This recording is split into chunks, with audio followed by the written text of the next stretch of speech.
Telugu Desam party రాదని చెప్పి ప్రతి ఒక్కడు అంటున్నాడు స్వామి. ఒకసారి పోయి చూసుకోమని చెప్పాను పరిస్థితి ఏందో ఒకసారి. తెలుగుదేశం పార్టీ డిపాజిట్లు రావు నెక్స్ట్ ఎలక్షన్లో. ఆయన పరిస్థితి, ఆయన పాలన ఇలా ఉంది. నేను చెప్పిన దానిలో ఏది అవాస్తవాలు కాదు. సూపర్ 6 నీకు వస్తా అందా, కనీసం నీ ఇంట్లో అన్నా, కనీసం నీ ఒక్కరికన్నా ఇస్తున్నాడా? మన సూపర్ 6లు లేవు, సూపర్ 7లు లేవు, చేసేదంతా అబద్ధాలు, చేసేదంతా మోసాలు ఉన్నప్పుడు ఎవడైనా ఎందుకు తెచ్చాడు స్వామి ఓటు? 2.0 అయినా కానీ ఒకటి గుర్తుపెట్టుకోవాల్సింది, ఏదైనా కానీ పాలనలో విశ్వసనీయత ఉండాలి.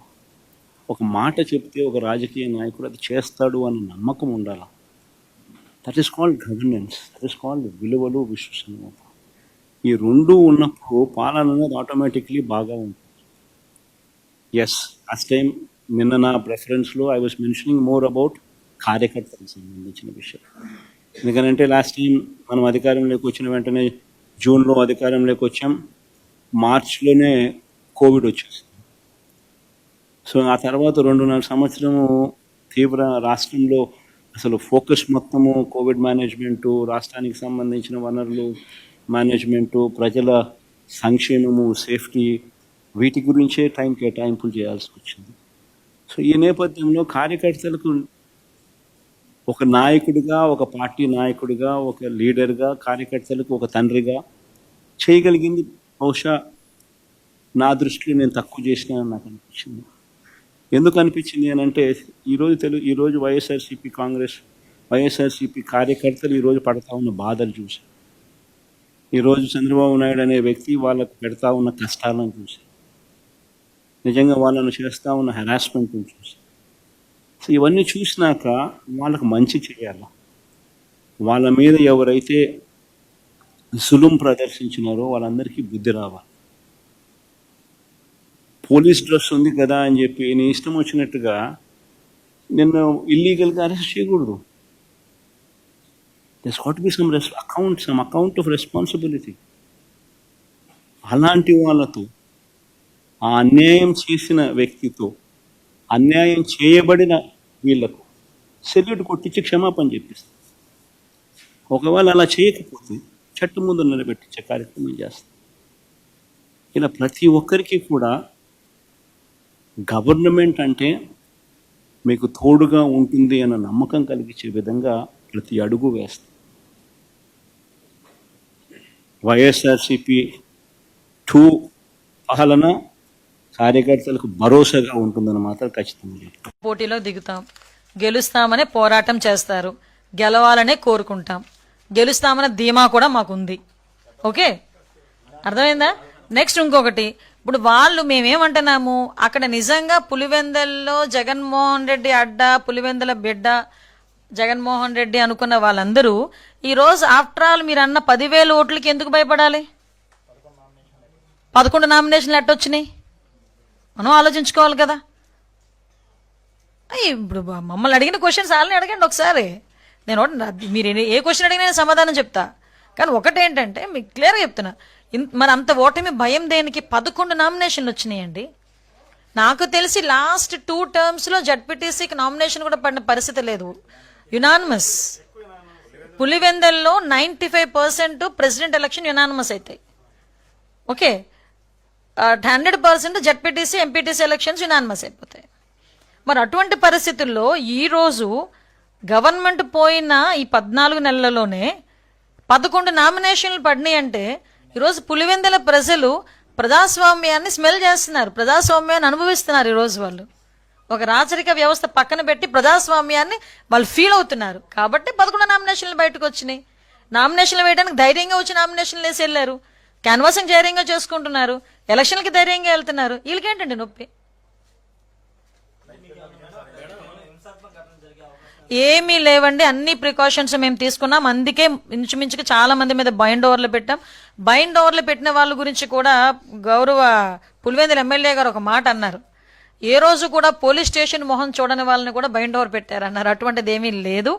మేము బైండ్ ఓవర్ పెట్టిన ప్రతి ఒక్కటి రికార్డెడ్గా బైండ్ ఓవర్స్ ఇంతమంది పెట్టామని చెప్తాము. ఇది ఎలక్షన్ కమిషన్కి కూడా వాళ్ళు సబ్మిట్ చేస్తారు, ఎంతమంది వాళ్ళు ఏ ప్రొసీజర్ స్టార్ట్ చేశారన్నది కూడా ఎవ్రీథింగ్ ఎలక్షన్ కమిషన్ నోటీస్లో ఉంటుంది. ఓకే, ఇప్పుడు బైండ్ ఓవర్ చేసే వాళ్ళని కూడా ఇందాక చెప్పాను.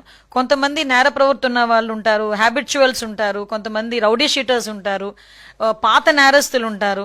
వీళ్ళందరినీ ఎందుకైనా మంచిది అని చెప్పి ముందుగానే బైండ్ ఓవర్స్ బోత్ పార్టీస్ లో పెడతారు, ఒక పార్టీలో పెట్టరు.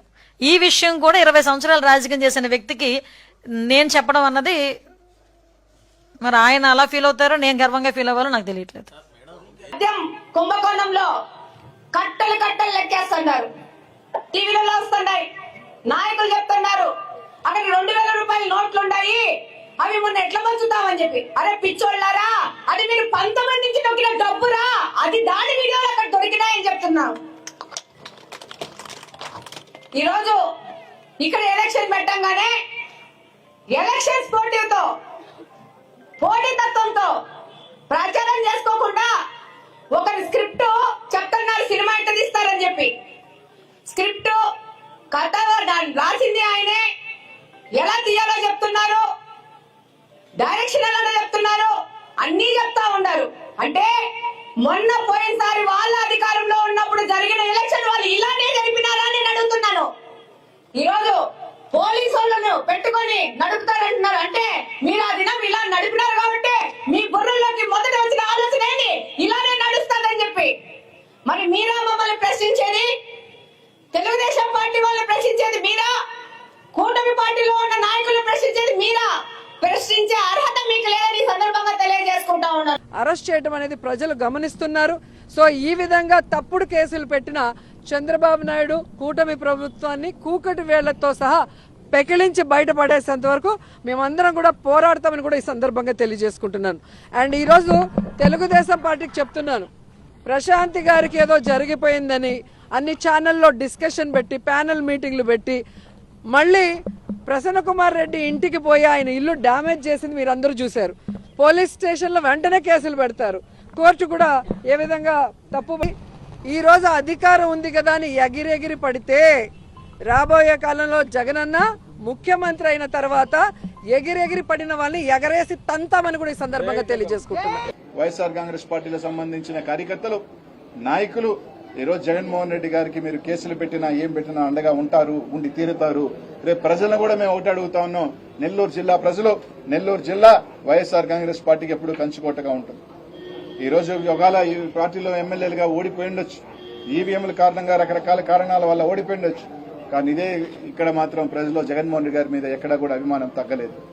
ఈ రోజు రేపు జరగబోయే అందరూ కూడా ఒకటే కోరుతా ఉన్నాం, కార్యకర్తలు, నాయకులందరికీ కూడా రేపు జగన్మోహన్ రెడ్డి గారు వస్తా ఉన్నారు, మీరందరూ రండి, మనందరం కూడా జగన్ అన్నకు అండగా ఉందాం. ఎంతమంది మీరు అడ్డొచ్చినా, ఎన్ని బ్యారికేడ్లు కట్టినా, ఎంతమంది మీరు ఆంక్షలు విధించినా, ఎక్కడికెక్కడికి నిర్బంధించినా కూడా తప్పకుండా జగన్మోహన్ రెడ్డి గారి కార్యక్రమాన్ని విజయవంతం. దానికి సంబంధించిన మీరు కేసులు కడతానంటే కట్టుకోండి, మీరు ఏ విధంగా ఇబ్బంది పెట్టి మమ్మల్ని చేయాలని కూడా చేసుకోండి, మాకు అభ్యంతరం లేదు. ఒకవేళ మీరు చేయాలంటే ఒకటే చెప్తా ఉన్నాం, చెప్పుకోండి, కొత్త జైలు కట్టుకోండి, సరిపోరు. మీకున్న జైల్లో మమ్మల్ని అందరినీ అరెస్ట్ చేసి పెట్టాలంటే మీ జైలు కూడా సరిపోవు, మీ జైలు కూడా సరిపోవు. మీకు ఈ రోజు పాలన వదిలేసి పోలీస్ యంత్రాంగం ఎవరి మీద కేసులు కట్టాలా, ఎవరి మీద నోటీసులు ఇవ్వాలా, ఎవరిని తీసుకెళ్లాలా, ఈ రోజు కోర్టులలో తీసుకురావటం, దొంగ రాయించడం, ఇదే పనిలో మీరున్నారు. ఒకటి చెప్తా ఉన్నాం, ఈ జిల్లాలో నిజంగా ఈరోజు కొంతమంది రాజకీయం కొత్తగా వచ్చిన వాళ్ళు ఉన్నారు, కొత్తగా రాజకీయం వచ్చిన వాళ్ళు ఉన్నారు. వాళ్ళకి రాజకీయం కొత్తగా వచ్చి కొత్త మూసులో మేమే ఇక శాశ్వతంగా అధికారంలో ఉంటాం, మేమే రాజకీయం ఏలబోతున్నాం ఈ రాష్ట్రాన్ని, జిల్లాని అనుకునే భ్రమల్లో ఉంటున్నారు. రాజకీయం అనేది ఎవరి చేతిలో ఉండదు, ఎవరి అబ్బా సొత్తు ఉండదు. ఒకరోజు మీరుంటారు, మేమున్నాం, ఈరోజు మీరు వచ్చారు, రేపు మేము వస్తాం. అంతేగాని ఈరోజు మీరు పెట్టిన కేసులో రేపు మాకు చేత కాదనుకుంటున్నారేమో.